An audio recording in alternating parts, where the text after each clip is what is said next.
Hi all, I'm Guru here, guys. I'm back to you people again.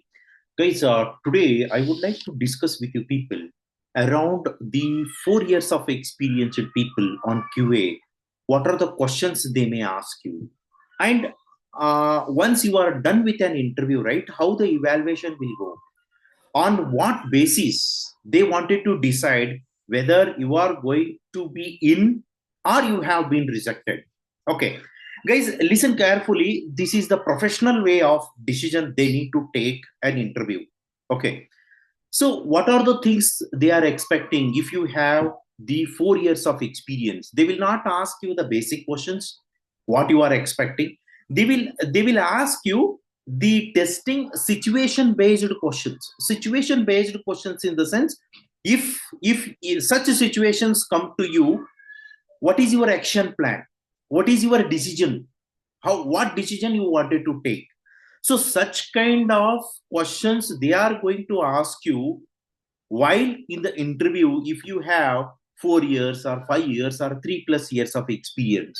Okay, because they wanted to see your productivity in their organization. Sorry. Once you join to the organization, what is your contribution? How you are going to work? How you are going to handle the situation? In that way, they are going to ask you the questions. First, they wanted to put you they, everything. They will ask you around the your introduction level, like what is your experience, what kind of experience you have, and in which domain you have worked. Have you worked on banking? Have you worked on insurance domain? Have you worked on ERP domain? They will ask you which domain you have worked and what is your rules and responsibility, what role you have played in your organization to handle the project. Okay, systematically, guy, you should tell them, yes, I have been in industries from past 5 years. I was working on the ERP product or a banking product. My rules and responsibility is, so I used to interact with a customer. I used to handle my module. And apart from my module, I used to help out my subordinates to give them the confidence on testing, because every 6 months or 3 months new joinees are coming. So apart from my work, my daily activities, I used to help them out, my subordinates, and I used to interact with the customer, and I used to interact with my manager, and I used to send daily status reports, weekly status reports, and I used to be interacting with my test lead and my manager, where we will have a group meeting, and we will have the weekly meetings also regarding the defect fixing and regarding the defect issue, how many issues we have raised in this week, and what is the progress of issue fixing from the development. So all those activities I used to do apart from my daily my testing task. Okay, can you tell me, once your customer started interacting with you regarding your progress, and there is a confuse with the customer about your status report, about your work, how do you want to convey them, how you wanted to communicate with them, and this is how the situation, this is what your status report. Yes sir, there were a communication gap which has been happened from the on-site as well as offshore team, and in that situation I become a bridge between the onshore and my offshore team, about telling the progress, telling the status of the reports, and giving them the forecasting expectations. So the next week my plan is like this, and today this week I'm going to execute, this is my plan, and last week we have worked like this, and this is our plan. So we used to the manage to the customer very well manner by telling the open statements about our work, and there is no hide at all in our work, and there are some internal risk which we don't want to discuss with the customer, and there are some external risk, dependency risk, we wanted to talk to the customer to resolve our issues.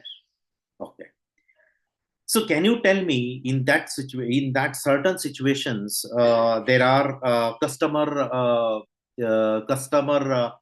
found you have not done the enough testing on the product, and there are some issues in the production. How do you convey and how do you talk to the customer? They will call you for the meeting, or directly they will call you for the meeting. What are the things you have done, and this is the testing has been not happened properly, and there are some issues in the production. How you are going to handle the situations? Sir, in these situations, we call it as a risk. Before taking our work, we need to identify the risk, like a schedule risk, effort risk. We will tell to the customer, okay, this is the work has been come to us, and these are the risk of mine which have been identified. If we could not able to resolve these many risks, definitely we will be in the problem. That is, we call it as a risk identification. We need to highlight, means early warning report, what we call it as. We may not we may face such kind of situations. That is the reason we need to resolve all those environmental issues and certain dependency issues. We need to resolve as early as possible, so that our roadmap should be clear for us to meet our target. Okay. Can you tell me, if your build is getting failed again and again, and your schedule is getting slipped, whenever you are getting a build from the development team and build is not proper and your activities are suspended immediately, testing activities, what you will do in that situation? Sir, we call it as the risk identification, because it may impact my schedule. So as early as possible, what we will do, we will highlight to the management. First, we will highlight these issues with the internal management, let it resolve them as early as possible, let them take a action on the development team, and let them conduct a meeting, so that we are expecting the build on time with a proper build. There is no build failure, so that we can do our task very smoothly. Okay. So if you have raised around 100 issue per week, 1 week you have raised 100 issue, and what is happening is only the 25% defect have been closed, fixed by the developer. What you will do in the rest percentage of the defect? Because you are not getting the build, and your team and you people are sitting ideally, what is your alternate work? How you wanted to manage? Sir, first of all, we would have a meeting on this. Why the 25% defect only got fixed? What about the rest of the defects? Okay.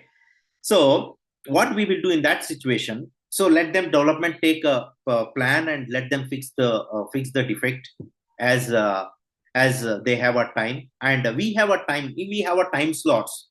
So what we will do in that situation, in the sense, we would like to go through the requirements again, and there are some requirement changes has been happened, and we may not updated our test cases, we may not update our scenario, and we have not updated so many things. At that time, for the quality assurance purpose, they will come for an audit. So by looking into the requirement, we will update our all document, and we wanted to make sure that all testing QA activities will be updated within that short span of time. When we are, instead of wasting our time, we will update all our documents, we will design the cases, and we will update RTM, we will update scenario. So what are the pending activities we were having? So we would like to close those activities. So we don't want to waste our time to waiting for the build. Okay. See how frequently you are getting the build for testing. Sir, build frequency have been decided from the development team. It depends upon the defect, how many defects we have raised.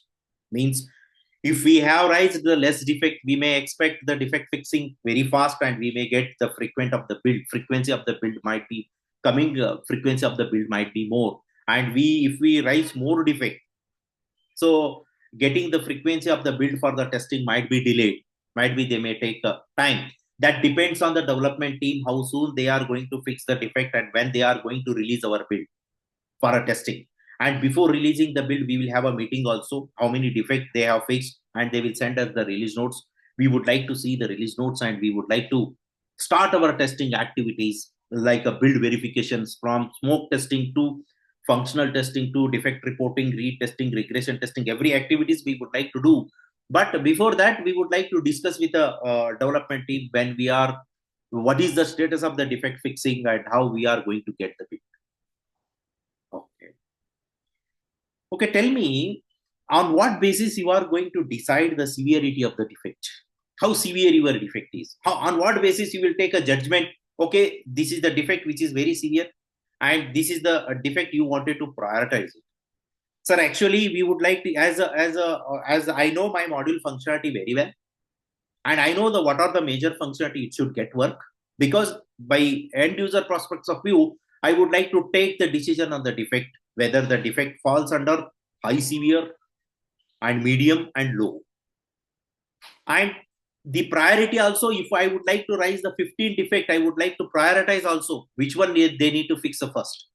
That judgment will come by my experience, and that judgment will come by my understanding of the functionality. If I understood the functionality in depth, definitely I have a capacity to take a judgment on the severity and priority, but I have to make it done. Even though sometimes what happens, even the medium severity, if I raise it as a critical, definitely I will get a question from the development team to change the severity level. That I don't want. So let me understand the functionality well. Let me take a proper judgment on the severity and priority of the defect, which development people are going to fix it. Okay. Okay. Any questions for me? Also, they will ask you once they are done with your interview. And professionally, you should tell them. You should not tell them you don't have any questions, guys. And you should not ask them, okay, what is my interview status? Can I get selected? No, this is not the professionalism. Let them select or not to select. That is left to them. You should ask them in the professional manner. So suppose if I join to your organization, which project I will be involved, and what is the domain, which domain I'm going to work, and what is my rules and responsibility, and which client I need to. They may not disclose you the client name. They will tell you, we have the healthcare domain, we have a banking domain, and we have the transportation domain. And you will be one of the project. Once you join to our organization, you will be assigned with one of the project. And your responsibility will be the senior QA, where you will be working with us.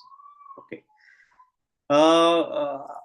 You may ask, sir, I have gone through your company's website and I was very eager to join with you people. I have seen the different domain you people are working. So I'm very interested to join with you people and share my knowledge, what are the knowledge I have. And this is what my question. Okay, they will tell you, okay, thank you. You will have another round of technical interview and you will be facing the second round of interview. And we will schedule it soon. I will check out the panel availability. If panel is not available, you will get a call from our HR to talk to you in the second round of interview. Till that, guys, they will tell you to wait outside. The evaluation they wanted to do. Evaluation they wanted to do in the sense, what are the evaluation they will do? They would like to check out your confidence level, how confident you are. They wanted to check out your communication skills, how best you are going to communicate. And they wanted to check your contribution level. If are you an individual contributor and you can mingle with the team and you can work with them. And they wanted to see your attitude also. Means how if they ask you questions again and again, how cool you are going to handle them. Guys, this is the evaluation parameters. They wanted to evaluate you and they wanted to send this feedback to HR, and HR will take action. Then they will call you back for the second round interview. If he is really very much happy, he would like to recommend you for an offer letter. And in the recommendation also, right, they will give you the slab. Okay, this is his skill set. What is his salary level? HR will talk to you and they will talk to you directly with respect to your salary and how you are going to negotiate the salary and what is your expectations, how much you are getting from your previous organization, what is your expectations, when you are going to join, what is your notice period. Everything HR will get communicate with you. You should respond them very coolly and happily. Guys, this is one of the best session. Best of luck who wanted to give an interview. Guys, join with me, work with me on the project. Really trust me, guys. We are working very happily on the project. Okay. And go through my YouTube description. You will get one link. Click on that particular link. Join with me. We work together. I have been in industries from past 20 years, guys. I would like to share my knowledge with you people. I would like to fill up your gap and I would like to give you a lot of confidence to execute the project work. Theory will give you imagination, guys. Practical work will give you confidence where you can work in industries very well manner. Thank you, guys. And one more thing, I'm very